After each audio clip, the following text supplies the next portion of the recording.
días, muy buenas tardes y muy buenas noches a todos los amigos que domingo a domingo se están conectando con nosotros por esta vía. Queremos también saludarles y desearles a todos un feliz y hermoso domingo. Damos gracias al Señor porque tenemos esta posibilidad de llegar hasta ustedes, hasta su casa o donde quiera que se encuentren con la palabra, con la enseñanza, con las escrituras. Desde acá del centro California, donde en este tiempo tenemos un hermoso calor de los 45, 46 grados, pero estamos contentos, felices, gozosos, porque donde estemos o donde vayamos, lo ideal es estar en la perfecta voluntad del Señor. Por ahí dicen las Escrituras que la voluntad de Dios es buena, agradable y perfecta. Así que desde acá les saludamos, deseando lo mejor para cada uno de ustedes y por supuesto queremos comenzar este tiempo orando y dándole gracias al Señor por sus muchas misericordias y bondades que tiene para cada uno de nosotros. ¿Qué te parece si oramos y le damos gracias al Señor? Padre, quiero tomarme estos minutos, este tiempo, donde quiero orar y quiero interceder por todos aquellos amigos, matrimonios, familias que se van a conectar este domingo, orando para que la gracia de tu Espíritu esté con cada uno de ellos. Muchas gracias, Señor, por permitirnos esta hermosa y poderosa bendición. Gracias, Señor, porque nos permite transmitir y compartir tu palabra, esa palabra que alimenta, que vivifica, que fortalece, que bendice, esa palabra, Señor, que nos muestra tu persona, tu voluntad, tus propósitos, y por eso y mucho más te damos muchas gracias, porque tú eres un Dios amoroso y eres un Dios fiel para cada uno de aquellos que confiamos y creemos en ti. Tu palabra dice: pedid y se os dará, buscad y hallaréis, llamad y se os abrirá. Y tomamos este tiempo para interceder por todas las necesidades, algunas de carácter espiritual, otras de carácter emocional, otras de carácter físico. Cual sea la necesidad, que en estos momentos sea tu Espíritu Santo en la vida de las personas, ahí trayendo bendición, trayendo gracia y fortaleciéndoles de una manera poderosa, milagrosa. Tú eres un Dios poderoso, tú eres un Dios que cuando estuviste en la tierra, tú hiciste milagros, hiciste sanidades, tú obraste en bien de la gente. Y yo te doy gracias por esas bendiciones, por esos milagros y esas respuestas. Muchas gracias, Señor, por lo que vas a hacer en el día de hoy en cada persona. Yo declaro tu hermosa y poderosa bendición en el nombre de Jesucristo, nuestro Señor. Amén y amén. Bueno, queridos amigos, esta mañana yo quiero compartir con ustedes algo que está allí en el capítulo 3 del Evangelio de Marcos, donde vemos la estrategia de Jesucristo con respecto a sus discípulos. Cómo y para qué el Señor llamó a sus discípulos, cuál era el propósito, cuál era su finalidad. Lo primero que tengo que decir, entre paréntesis, es que siempre en el ministerio de Jesucristo se podían ver claramente dos grupos. Obviamente había muchos más, pero en general habían dos grupos que podríamos resumirlos en los discípulos y la multitud, o la multitud y los discípulos. Y estos dos grupos tenían diferentes características. Vemos que las multitudes iban donde estaba Jesús. Si Jesús estaba allá en el valle, o Jesús estaba en el mar, o Jesús estaba en alguna sinagoga o en el templo, allá iba la multitud buscando a Jesús. Pero ¿por qué la multitud buscaba a Jesús? Porque ellos querían ser sanados, ellos querían un milagro, o ellos querían simplemente escuchar las enseñanzas de Jesucristo. lo que Jesús enseñaba impactaba a la gente. Y eso también tenía mucha gente ahí confundida entre la religión, entre los religiosos y por supuesto Jesucristo, que traía la verdad del cielo, porque Jesucristo es la verdad. Él dijo: yo soy el camino, la verdad y la vida. Así que dentro de esa multitud habían curiosos, habían personas que iban simplemente por mirar, observar. Otros iban con preguntas capciosas para ver si Jesús se equivocaba, si Jesús cometía un error, si Jesús decía algo en contra del imperio, si Jesús decía algo en contra de los religiosos. Y vemos en muchos episodios del ministerio de Jesús cómo la gente buscaba la forma de tentar a Jesús para que Él se equivocara y cometiera algún error. Pero nosotros podemos dar gracias a Dios que nuestro Maestro, nuestro Señor Jesucristo, nunca se equivocó, todo lo hizo perfecto, y donde Él iba, Él llevaba la bendición a los enfermos, a los necesitados, a los afligidos, porque ese es el Evangelio. El Evangelio tiene que ver con llevar las buenas nuevas a través de palabras, acciones, oraciones. Nosotros estamos para eso. Yo siempre le digo a la gente, a los discípulos, nosotros estamos en esta tierra con un plan, un propósito, un proyecto que Dios tiene para sus hijos, que Dios tiene para nosotros, y es hacer el bien al prójimo. No te olvides que el gran mandamiento, entre paréntesis, dice que vamos a amar a Dios con todo nuestro corazón, con todas nuestras fuerzas, pero también a nuestro prójimo como a nosotros mismos. Esa es la forma y ese es el Evangelio que el Señor Jesucristo nos presenta, un Evangelio simple pero profundo, y es un Evangelio que debe tornarse en acciones prácticas. Por eso yo creo que aquí es muy importante que nosotros pongamos atención a estos dos grupos, repito, las multitudes y los discípulos. Y estas multitudes, como dije, venían a Jesús por diferentes razones, pero lo que ellos no venían a hacer era a comprometerse con Cristo. Ellos no querían o no venían con la intención de comprometerse. Estaban dispuestos a escucharlo, estaban dispuestos a disfrutarlo, incluso a analizarlo, pero no a comprometerse, porque así eran las multitudes, y así también son las multitudes hoy día. Mucha gente viene a Jesús, pero no quiere un compromiso con Jesús. Vienen a Cristo, pero en ellos no hay un real interés de comprometerse con Cristo, con su vida, con sus hechos y con todo lo que tienen y con todo lo que son. Y en realidad, nosotros cuando vamos a las Escrituras, ¿qué es lo que vemos? Vemos a un Jesucristo, a un maestro, a un rabí, que Él venía con un plan definido. Jesús nunca se salió de su agenda. Él nunca se salió de sus metas y sus objetivos. De hecho, ya a punto de ir a la cruz, orando, Él le dice al Padre: Padre, he terminado la obra que tú me diste que hiciese. Él vino, se enfocó a lo suyo, se enfocó al ministerio y a la obra que el Padre le había encomendado. ¿Y cuál era esa obra?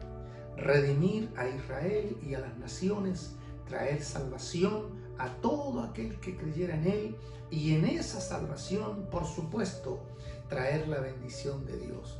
Esa bendición que sana, esa bendición que restaura, esa bendición que bendice, y esa bendición que por sobre todas las cosas trae esa hermosa presencia de Jesucristo. Cuando ustedes van allá al capítulo 3 del Evangelio de Marcos, en el verso 13 y 14 dice: después subió al monte. Qué interesante, en el verso 7 está junto al mar, pero en el verso 13 dice que sube al monte y llamó así a los que Él quiso y vinieron a Él. Los discípulos tienen algo que a mí me llama la atención. Son sensibles a la voz del Maestro y también obedientes. Hoy más que nunca nosotros necesitamos poner oídos, no a las muchas voces que estamos oyendo o escuchando en diferentes partes y lugares de diferentes medios. Hoy día más que nunca, nosotros necesitamos volvernos a la palabra, volvernos a las Escrituras, a los propósitos y mandamientos de nuestro Señor. Todo lo que Dios planea, todo lo que Dios desea para nosotros es perfecto, es maravilloso, es lo mejor que nosotros podemos hacer. Por eso en una ocasión el mismo Señor Jesucristo dijo que sus ovejas o sus seguidores o sus hijos o sus discípulos son aquellos que oyen su voz y le conocen. Nota eso, oyen su voz y le conocen. Es importante entender estas cosas simples pero profundas a la vez, el oír la voz del Señor. Y Jesucristo va al monte después de haber estado en el mar. Y cuando va al monte, Él llama a los que Él quiere. Él los escoge, Él los selecciona, Él los separa. Y Él, de alguna manera, tenía un filtro, que después lo podemos ver, pero Él tenía un filtro para ver cuáles eran multitud y cuáles eran discípulos.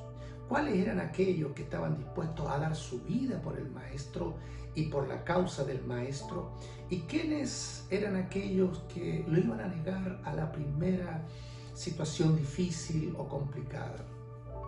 Eso que pasó hace 2000 años atrás sigue pasando hoy día.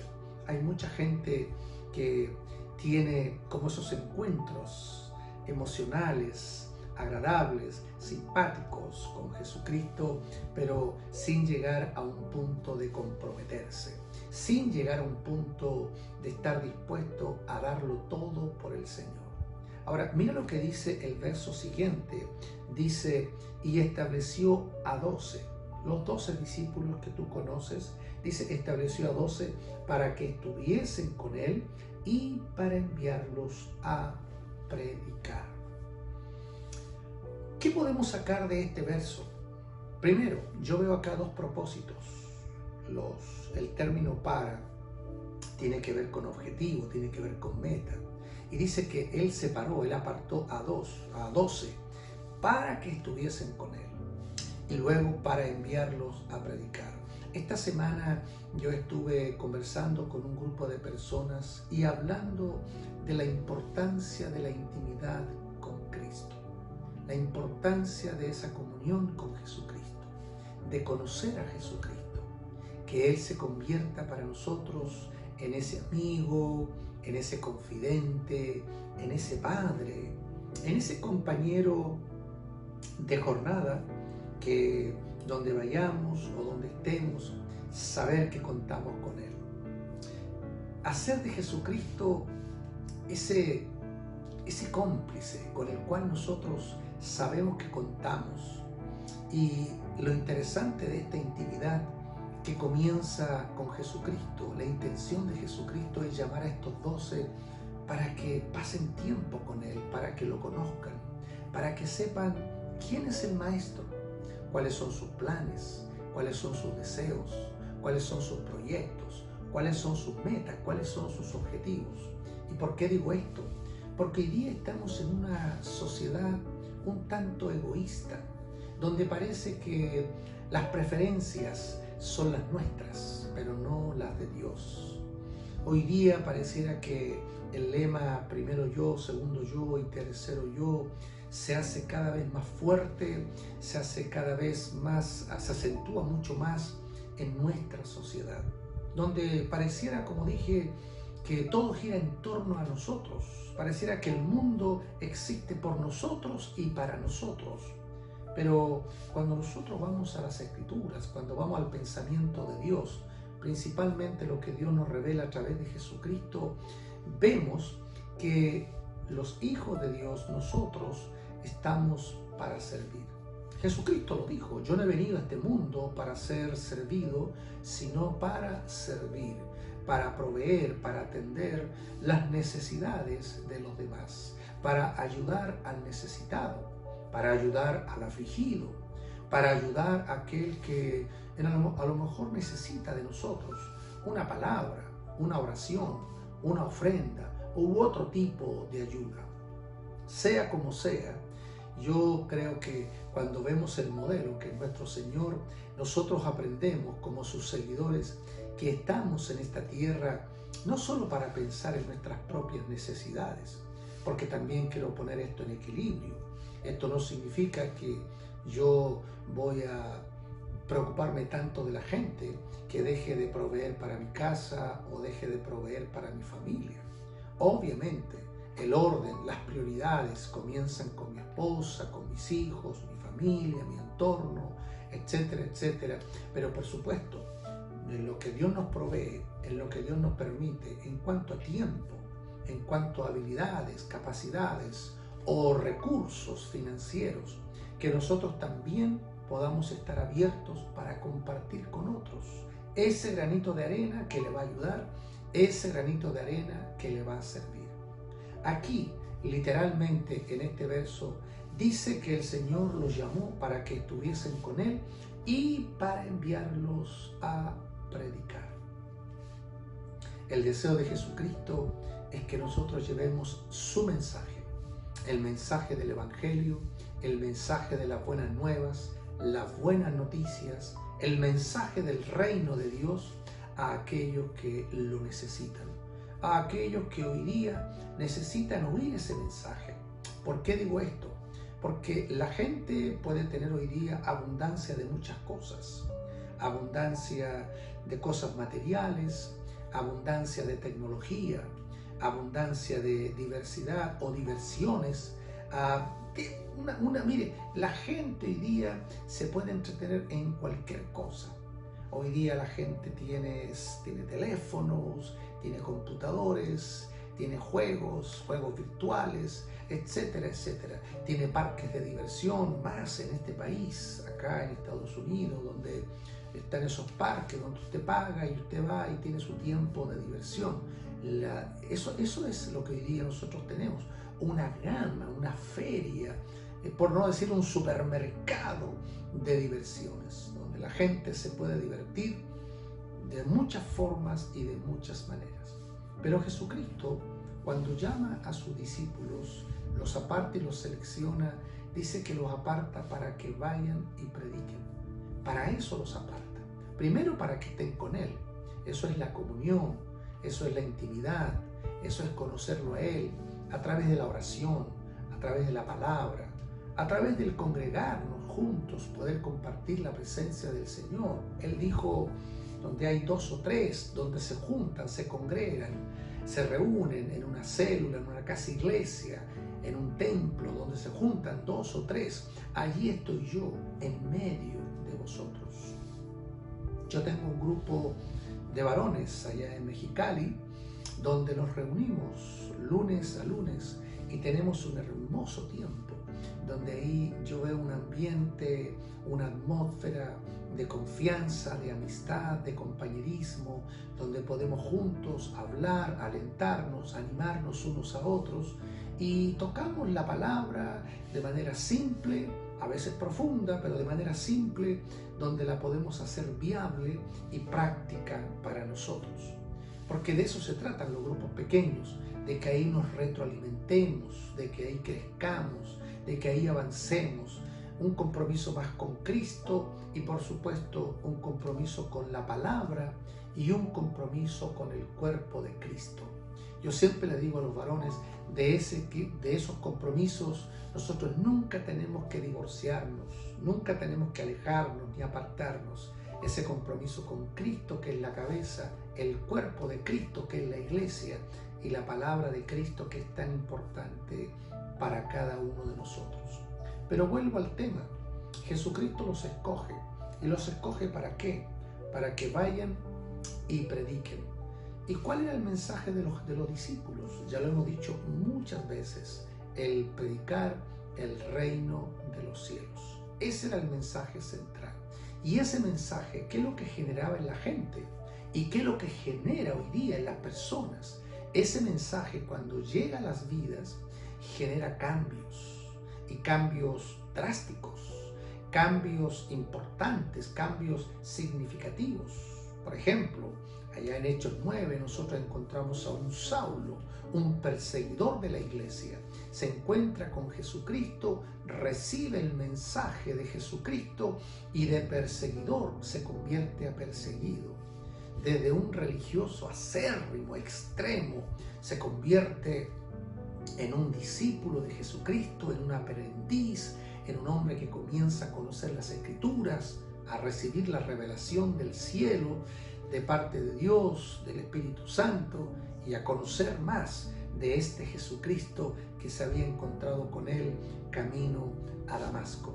Por eso digo, el mensaje de Jesucristo es un mensaje transformador, es un mensaje que cambia, es un mensaje que nos invita a cambios de acciones, cambios de hábitos, cambios de conducta, cambios de comportamiento.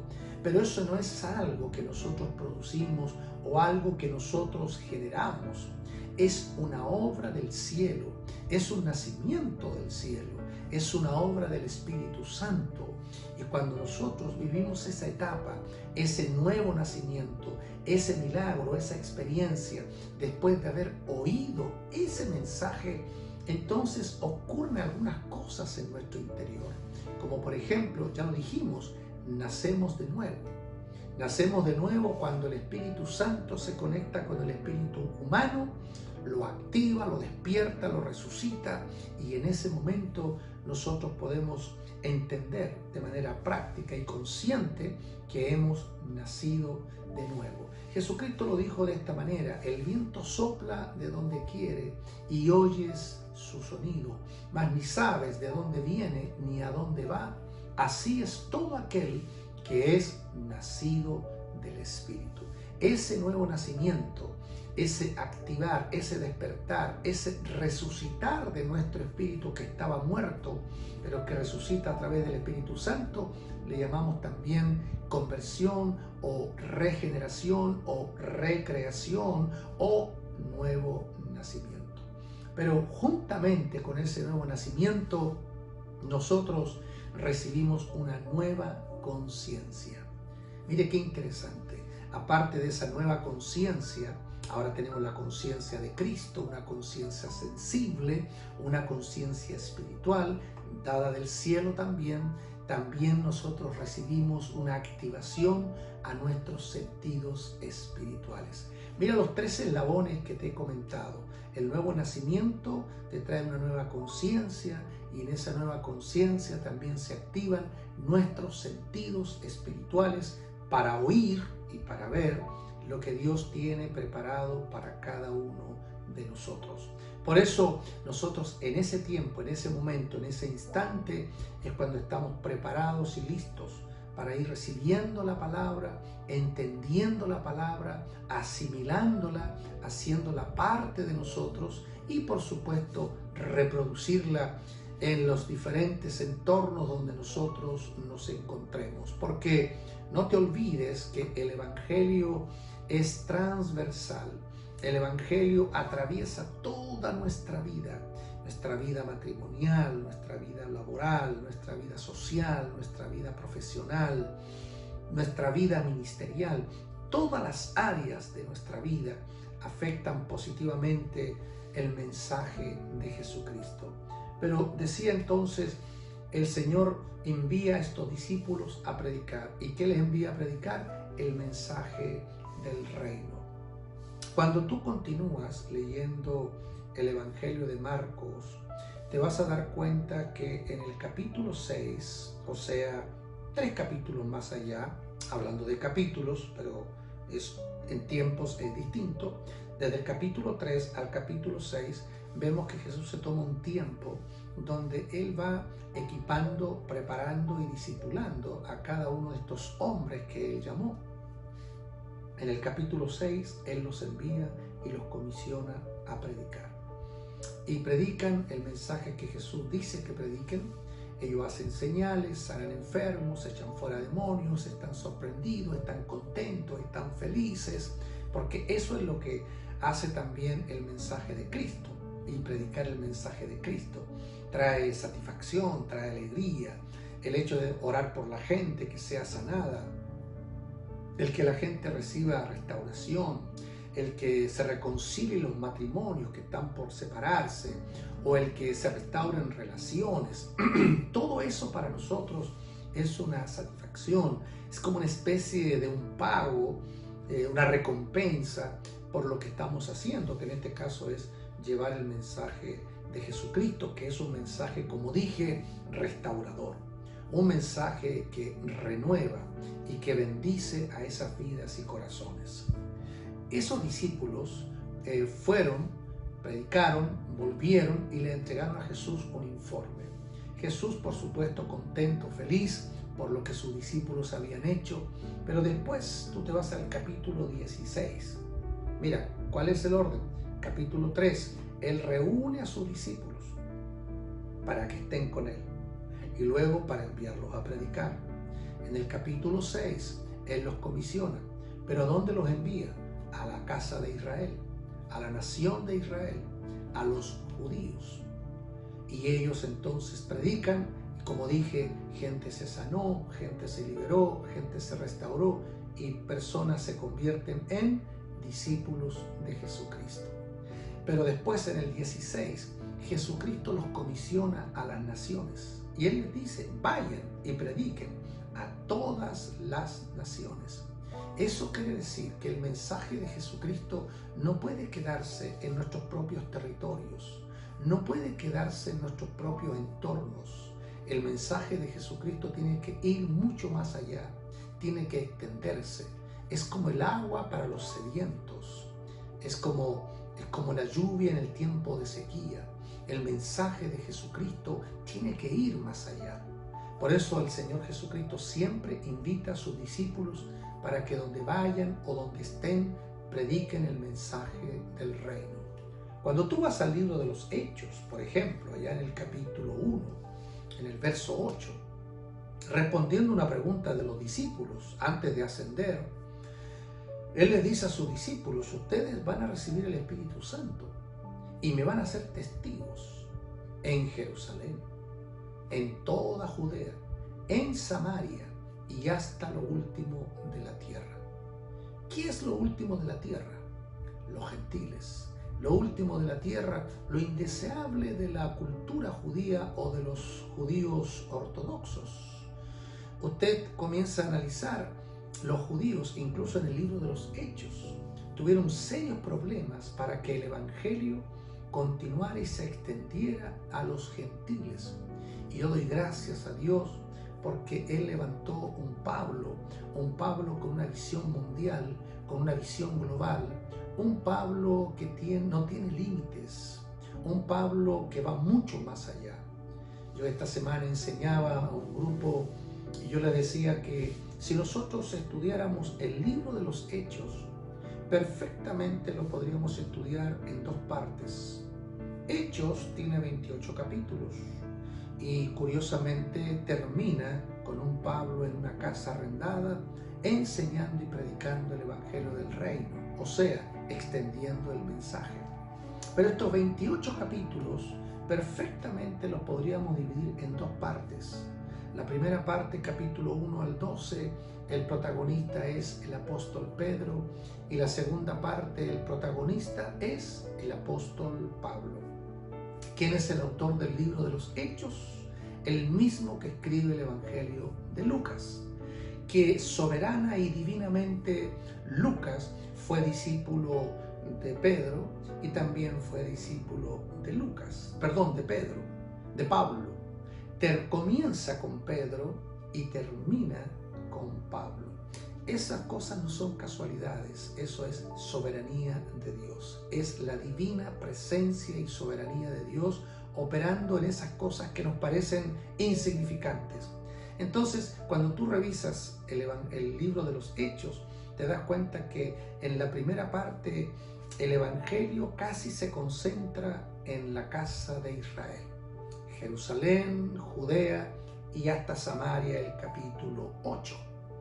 Pero del 13 en adelante comenzamos con Antioquía. Y desde ahí vemos a un Pablo que viaja, que lleva el mensaje de Jesucristo a cada rincón, a cada espacio, a cada ciudad. Y uno dice, un hombre incansable. Yo decía este martes a este grupo mientras les enseñaba, hoy más que nunca necesitamos gente con el espíritu de Pedro y con el espíritu de Pablo.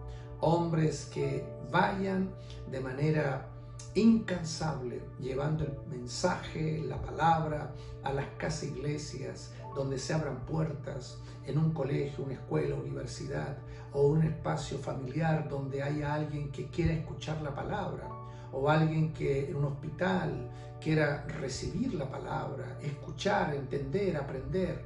Eso es lo importante, que nosotros estemos atentos, porque en realidad esta no es tarea de algunos, porque malamente algunos han pensado, esto es tarea de los pastores, o esto es tarea de aquellos que están tiempo completo, o aquellos que son apóstoles, profetas, evangelistas, pastores, maestros.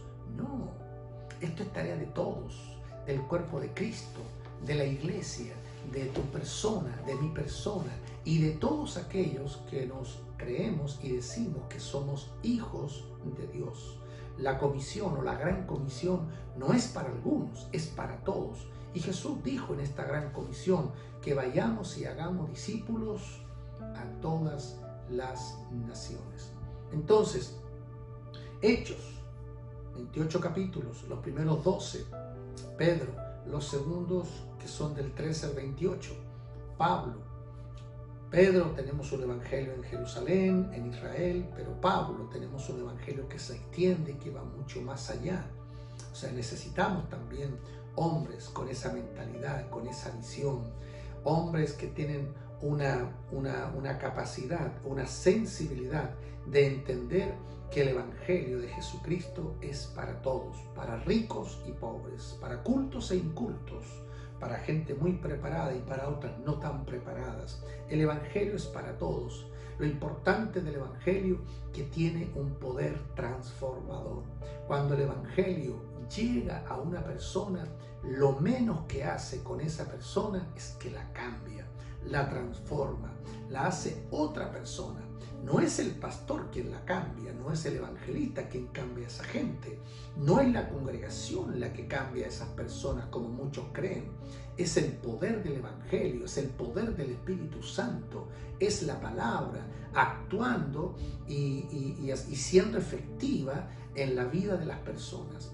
Por eso es importante cuando nosotros analizamos la estrategia de Jesús, volviendo al Evangelio de Marcos, capítulo 3, como dije, capítulo 3, Jesucristo llama a los que Él quiere, para que estén con Él y para enviarlos a predicar.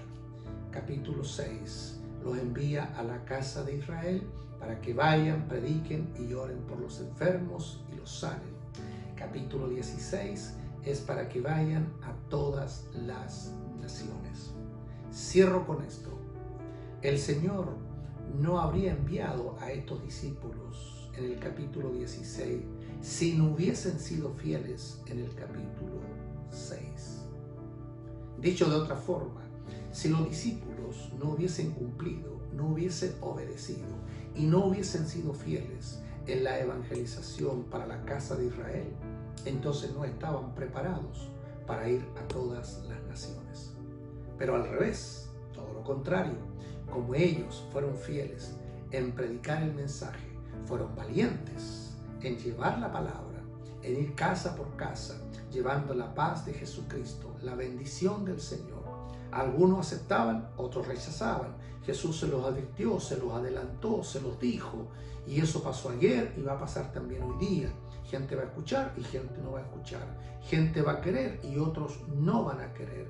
Pero lo importante es que si nosotros somos fieles en llevar la palabra en el rincón, en el espacio que Dios nos está dando, Dios nos va a ir ensanchando y nos va a ir llevando más allá. ¿Cuál sería entonces una recomendación de esta enseñanza? Sé fiel predicando el mensaje de Jesucristo donde estás, donde te encuentras. No aspires a ir a otras naciones, predicar en estadios, ser famoso, que vengan las multitudes, si a 2 o 3 que tienes a tu lado aún no le has predicado. Predícale a ellos, habla de Jesucristo, entrega el mensaje, no tengas miedo, no tengas temor. Y si no te atreves a predicar, por lo menos dile que quieres orar por ellos, que quieres llevarle una bendición, que quieres orar por sus vidas, por sus matrimonios o por sus problemas o necesidades. Pero atrevámonos en nuestro espacio, en nuestro entorno inmediato, porque el que es fiel en Jerusalén también será fiel hasta lo último. El que es fiel en el capítulo 6 de Marcos será fiel en el capítulo 16. El que es fiel en lo que hoy tiene será fiel en lo que Dios nos pondrá mañana. Por eso les digo, Dios tiene mucho más para cada uno de nosotros. Anímate, prepárate y como dije, este es el tiempo donde se están levantando hombres y mujeres para llevar el mensaje, llevar la palabra y que otros conozcan lo que tú y yo conocemos. Le doy gracias al Señor por este tiempo, por lo que tú has apartado para estar con nosotros. Desde aquí recibe nuestros abrazos, nuestros cariños y por supuesto desearte un hermoso domingo, un precioso domingo y una bendecida semana. Que Dios te bendiga. Dios mediante será hasta el próximo domingo.